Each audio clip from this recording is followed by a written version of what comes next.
Ameis uns aos outros, assim como eu vos amei,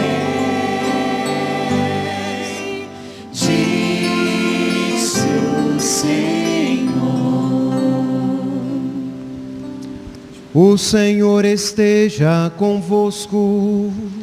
Ele está no meio de nós. Proclamação do Evangelho de Jesus Cristo segundo João. Glória a vós, Senhor.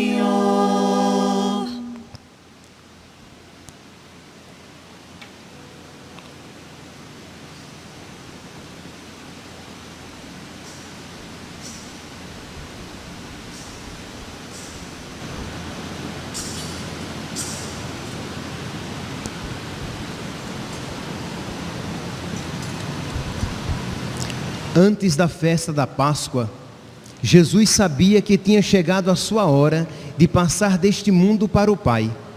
Tendo amado os seus que estavam no mundo, amou-os até o fim. Estavam tomando a ceia. O diabo já tinha posto no coração de Judas, filho de Simão Iscariotes, o propósito de entregar Jesus. Jesus, sabendo que o Pai tinha posto tudo em suas mãos e que de Deus tinha saído e para Deus voltava, levantou-se da mesa, tirou o manto, pegou uma toalha, amarrou-a na cintura, derramou água numa bacia e começou a lavar os pés dos discípulos, enxugando-os com a toalha com que estava cingido. Chegou a vez de Simão Pedro. Pedro disse: Senhor, tu me lavas os pés?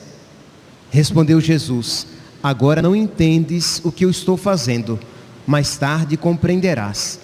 Disse-lhe Pedro: tu nunca me lavarás os pés. Mas Jesus respondeu: se eu não te lavar, não terás parte comigo. Simão Pedro disse: Senhor, então lava não somente os meus pés, mas também as mãos e a cabeça. Jesus respondeu: quem já se banhou não precisa lavar senão os pés, porque já está todo limpo. Também vós estáis limpos, mas não todos. Jesus sabia quem o ia entregar. Por isso disse: nem todos estáis limpos. Depois de ter lavado os pés dos discípulos, Jesus vestiu o manto e sentou-se de novo. E disse aos discípulos: compreendeis o que acabo de fazer? Vós me chamais mestre e senhor, e dizeis bem, pois eu sou. Portanto, se eu, o Senhor e Mestre, vos lavei os pés, também vós deveis lavar os pés uns dos outros. Dei-vos o exemplo, para que façais a mesma coisa que eu fiz. Palavra da salvação. Glória a vós, Senhor.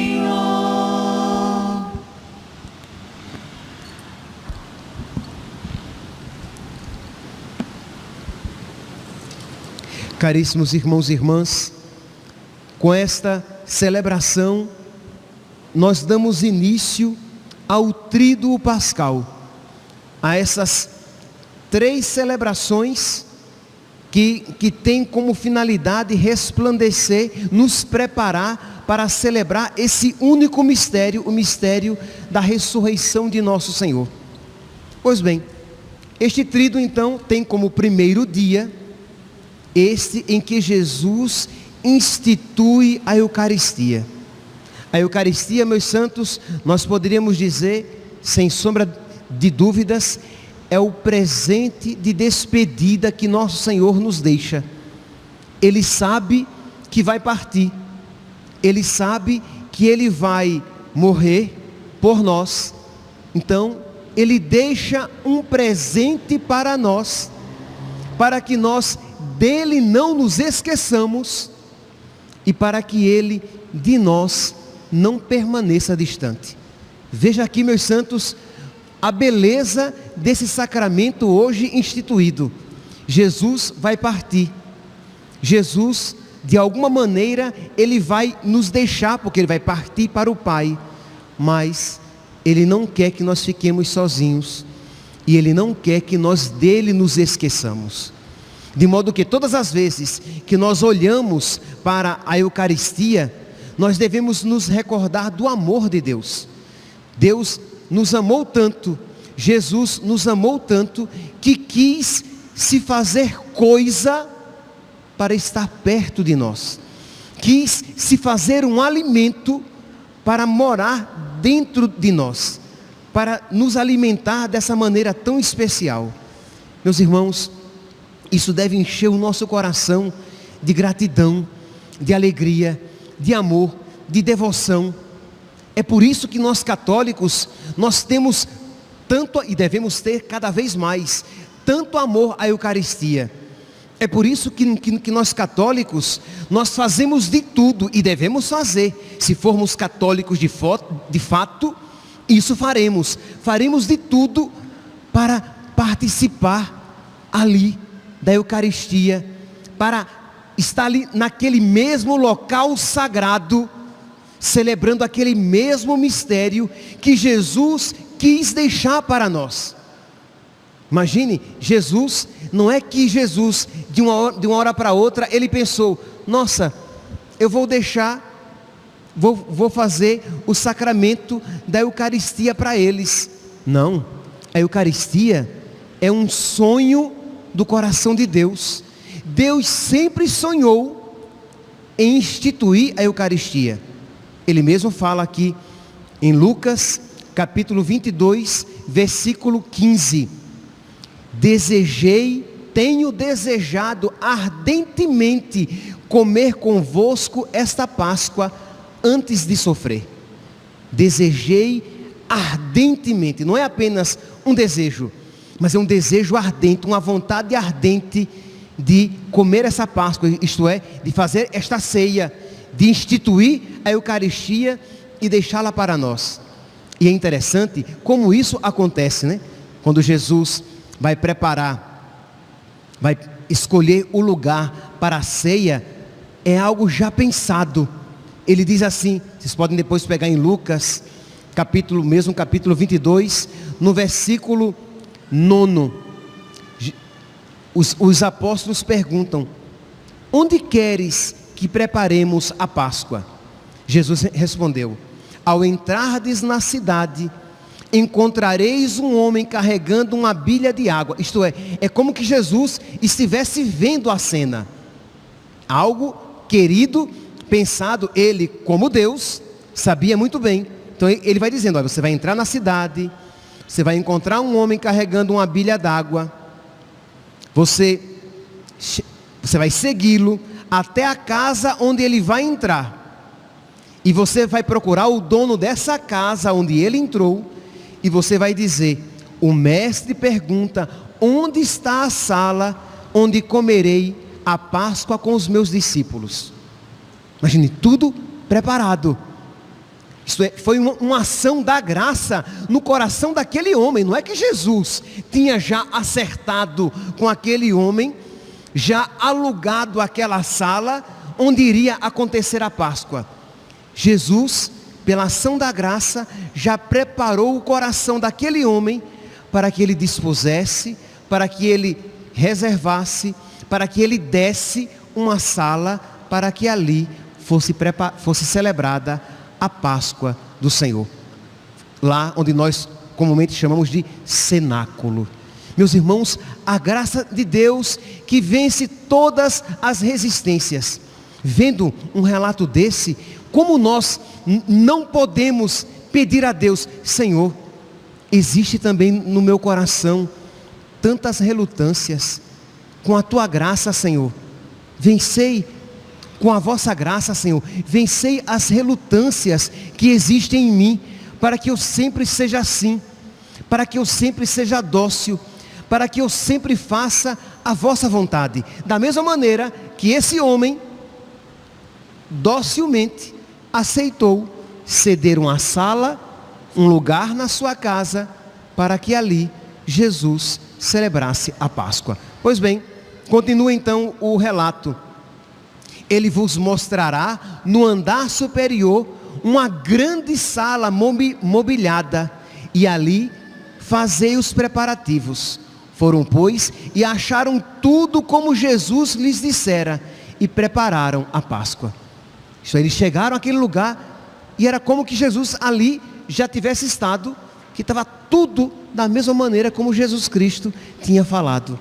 Ele preparou cada coisa, ele preparou cada detalhe, porque quem ama é assim. Quando a gente ama, a gente, não no sentido doentio, mas a gente se apega aos detalhes. A gente não faz as coisas de qualquer jeito, a gente faz com esmero, a gente faz com dedicação, a gente põe o coração naquilo que está fazendo. Pois bem, Jesus Cristo então, ao preparar a última ceia, Ele a prepara com todo o seu coração. Ele escolheu o lugar, como esse lugar estaria disposto, porque Ele estava desejando ardentemente comer com os discípulos a sua Páscoa. E aí então, diz lá, vocês podem pegar em Lucas, em Mateus, capítulo 26, versículo 26, Jesus já ali, no momento mesmo da instituição, ele diz: durante a ceia, Jesus tomou o pão, abençoou, partiu e deu a seus discípulos. A gente ouve aqui quase que, quer dizer, literalmente, a consagração na Santa Missa. Tomou o pão, abençoou, partiu e deu a seus discípulos, dizendo: tomai e comei, isto é o meu corpo. Tomou depois o cálice, rendeu graças e deu aos seus discípulos, dizendo: bebei dele todos, porque isto é o meu sangue, o sangue da nova e eterna aliança, derramado para muitos, para a remissão dos seus pecados. Meus irmãos, esta fé católica que nunca duvidou que Jesus, quando disse: isto é o meu corpo, este é o cálice do meu sangue, não era uma metáfora, mas era o próprio corpo de Deus oferecido. Meus irmãos, não há como crer nessas palavras e não ter uma devoção imensa à Eucaristia. Não há como crer nessas palavras e dizer: nossa, quer dizer então que em cada Eucaristia Jesus novamente se entrega, a mesma e única entrega acontece novamente. É aquele memorial do amor dele. Nós ouvimos na segunda leitura de hoje, retirada da carta de São Paulo aos Coríntios, capítulo 11, versículo 26, São Paulo diz: todas as vezes de fato que comerdes deste pão e beberdes deste cálice, estareis proclamando, recordando, fazendo memória da morte do Senhor, até que Ele venha, do amor do Senhor. Meus irmãos, nós precisamos pedir a Deus que Ele abra os nossos olhos, para que nós olhemos para a Eucaristia com olhos novos, com olhos espirituais, não simplesmente com olhos carnais, quem vê apenas um rito acontecer, mas quem vê além dos símbolos, para quem vê além dos gestos litúrgicos, quem vê que ali Jesus Cristo verdadeiramente se dá a nós, dá o seu corpo, sangue, alma e divindade. Meus irmãos, depois disso ter sido dito, afirmado, não há espanto, não há incompreensão diante da realidade de os católicos amarem e quererem muito participar da Eucaristia, porque é o banquete dos banquetes, é o sacrifício por excelência, é o alimento sem igual. Se nós temos fé, e nós temos fé, pode ser que seja pequena, peça para que ela cresça. mas nós temos fé. Ora, se a Eucaristia é o corpo de Cristo, se na Eucaristia eu recebo Deus, quem é maior do que Deus? O que é maior do que Deus? Que coisa mais importante, desculpe-me aqui a redundância, que coisa importante é mais importante do que Deus? Nada. Ora, se nós estaríamos dispostos a fazer qualquer sacrifício para comer e para beber, muitos maiores sacrifícios estamos dispostos a fazer para comungar.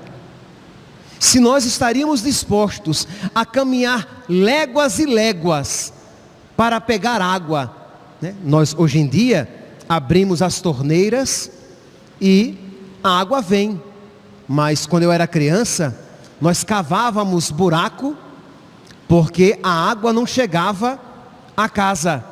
Então, pense uma rua com uma fila de baldes, e nós todos, os filhos todos iam, porque tinham que carregar, e nós todos íamos com baldes, às vezes baldes maiores do que nós, dávamos 2 passos, e parávamos, porque não conseguíamos carregar tamanho peso, mas ia devagar, porque se balançasse muito derramava, e a água era ouro, né? Se o balde chegasse meio em casa, a mãe, então nós íamos, mas nós caminhávamos muito, e passávamos às vezes o dia inteiro carregando água, porque com a água a gente lava a roupa, com a água a gente faz a comida, com a água a gente lava os pratos, com a água a gente toma banho, com a água a gente se hidrata. Então a água é importante. Então pela água nós fazíamos filas imensas de balde para encher os tanques em casa. Ora, se este sacrifício é lógico, é coerente, é correto, se pela água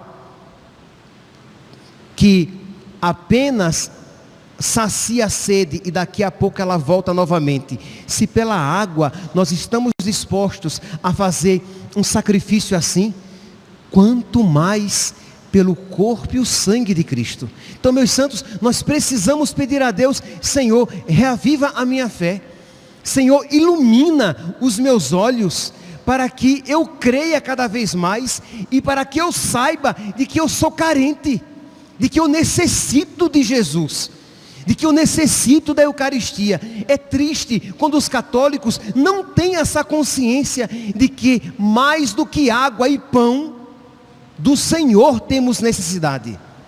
Mais do que água e comida, nós devemos ter sede, vontade, necessidade, ânsia de Deus. Então é esta fome de Deus que vai nos levar à Eucaristia, que vai nos levar à oração. Sim, mas aqui, como estamos falando da Eucaristia, quero frisar explicitamente. Ora, imagine se nós, meus santos, soubéssemos que indo à igreja nós iríamos ter acesso a um elixir, a uma substância que nos garantiria saúde, corpos saudáveis, que nenhuma doença nos atingiria, mas quando chegasse a hora da nossa morte, morreríamos. Não tenham dúvidas de que as pessoas iriam ansiosamente tomar esse elixir. Pois bem, meus santos, nós temos um alimento, nós temos um remédio para a nossa alma, que, como diz nosso Senhor em João capítulo 6, desde o versículo 20, que diz: eu sou o pão vivo que desceu do céu, quem comer deste pão viverá eternamente. João capítulo 6, versículo 51. Quem comer deste pão viverá eternamente, terá aquela vida que não passa, aquela vida feliz, aquela vida que é perfeita, aquela vida que é de Deus, aquela vida que Deus sonhou que nós a vivêssemos. E nós, meus santos, porque temos uma fé pequenininha, xoxinha, minguada, atrofiada, nós não nos motivamos a dizer: então eu vou caminhar léguas e léguas, se necessário for, porque eu quero participar da Santa Missa para ver o amor de Deus e receber o seu corpo, o seu sangue, a sua alma e a sua divindade. Meus santos, é este mistério que nós hoje estamos celebrando, a instituição da Eucaristia. Jesus, que antes de partir, deixou um grande presente de despedida, deixou-se a si mesmo, deixou-se como alimento. Pois bem, este é um aspecto da missa de hoje, mas eu gostaria também, de uma maneira mais rápida, de fazer um aceno também ao gesto que daqui a pouco será feito, e que ele é tão emblemático, e ele é tão bonito, que comumente deu até nome a esta missa. Essa missa que em si se chama In Cena Domini, isto é, a missa na ceia do Senhor, a missa da instituição da Eucaristia, mas ela é também chamada pelo povo, e não inadequadamente, de missa do lava-pés, porque aquele gesto ficou marcado na nossa memória. Mas nós precisamos aqui, meus santos, reavivar o escândalo desse gesto. Escândalo aqui no sentido positivo.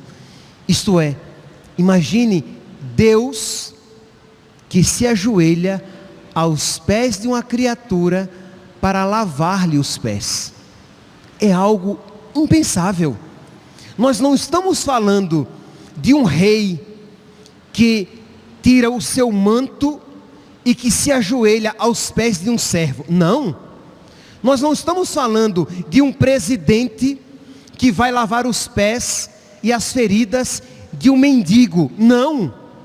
Nós não estamos falando de uma pessoa muito importante e que se rebaixa diante de uma pessoa insignificante.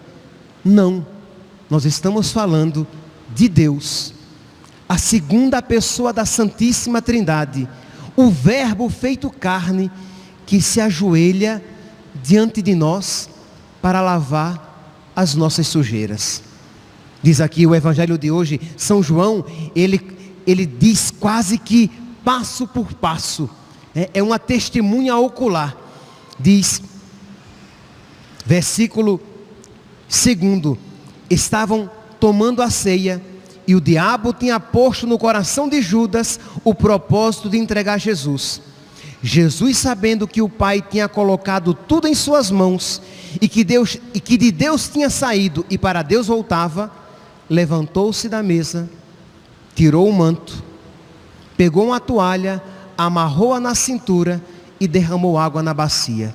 Ele foi fazer o trabalho dos escravos mais baixos, porque até entre os escravos existiam aqueles escravos que frequentavam a casa do Senhor e que faziam trabalhos mais dignos, mas aquele que lavava os pés, aqueles que tinham esta missão, eram os escravos, os servos mais, como posso dizer aqui uma palavra, não é insignificante, menos importante, eram aqueles servos menos importantes. Pois bem, o Filho de Deus, ele se faz este servo menos importante, insignificante, para lavar as nossas sujeiras. Aquele gesto de lavar os pés é apenas uma outra maneira de falar de que ele veio e com o seu sangue ele lavou as nossas imundícies. É uma outra maneira de dizer que o seu amor nos lavou do nosso egoísmo. Ele então pega a bacia e vai lavar. E São Pedro, é claro, se espanta e diz: não, Senhor, o Senhor é o mestre, eu sou o discípulo, o Senhor é muito maior do que eu sou um pecador miserável, o Senhor não fará isso. E Jesus diz: se eu não te lavar os pés, não terás parte comigo. Meus santos, se o Senhor não nos lavar dos nossos pecados, nós não teremos o céu. Isso que nós veremos daqui a pouco é apenas uma maneira, por exemplo, uma maneira plástica de expressar o que acontece em cada confissão. Quando você entra ali no confessionário, se ajoelha diante de um sacerdote e confessa os seus pecados, Jesus, Ele lava você dos seus pecados. Ele de alguma maneira se rebaixa, porque Ele vai ao seu encontro para lavar os seus pecados. E com que alegria, meus santos, nosso Senhor nos lava os nossos pecados. Com que alegria Ele quer lavar os nossos pés. Com que alegria Ele quer lavar as nossas almas. Porque Ele quer que nós tenhamos parte com Ele. Porque Ele quer que nós tomemos posse do lugar que Ele preparou para nós na casa do Pai. Porque Ele não quer que à mesa do banquete um lugar esteja faltando, esteja vazio. Isto é, era para o meu filho, mas ele não quis ter parte comigo. Hoje, meus santos, contemplando então esse gesto em que nosso Senhor amorosamente se rebaixa para lavar os pés dos discípulos, para nos lavar dos nossos pecados, peçamos a nosso Senhor que Ele vença alguma resistência, apresente a nosso Senhor alguma resistência na sua alma. Você que acompanha pelas redes sociais, você no silêncio do seu coração, apresente a Jesus algo que você percebe que é um entrave espiritual. É um empacamento espiritual. Você empacou, você não vai para frente. Você não tem progredido espiritualmente ou não tem se largado daquele pecado. Peça ao nosso Senhor que Ele misericordiosamente Ele lave você e retire esse entrave. Peça ao nosso Senhor que da mesma maneira que com a graça dEle, Ele tocou no coração daquele homem e que dispôs da sala para celebrar a Páscoa, que Ele também toque no seu coração e o torne dócil, para que você diga assim: Senhor, eu quero o que Tu queres, porque a Tua vontade é sempre boa. Eu quero fazer a Tua vontade, Senhor, porque na Tua vontade eu vou encontrar a verdadeira felicidade. Eu quero, Senhor, eu quero que o Senhor me lave os pés, o coração e a alma, porque eu quero, Senhor, ter parte contigo. Louvado seja nosso Senhor Jesus Cristo, para sempre seja louvado.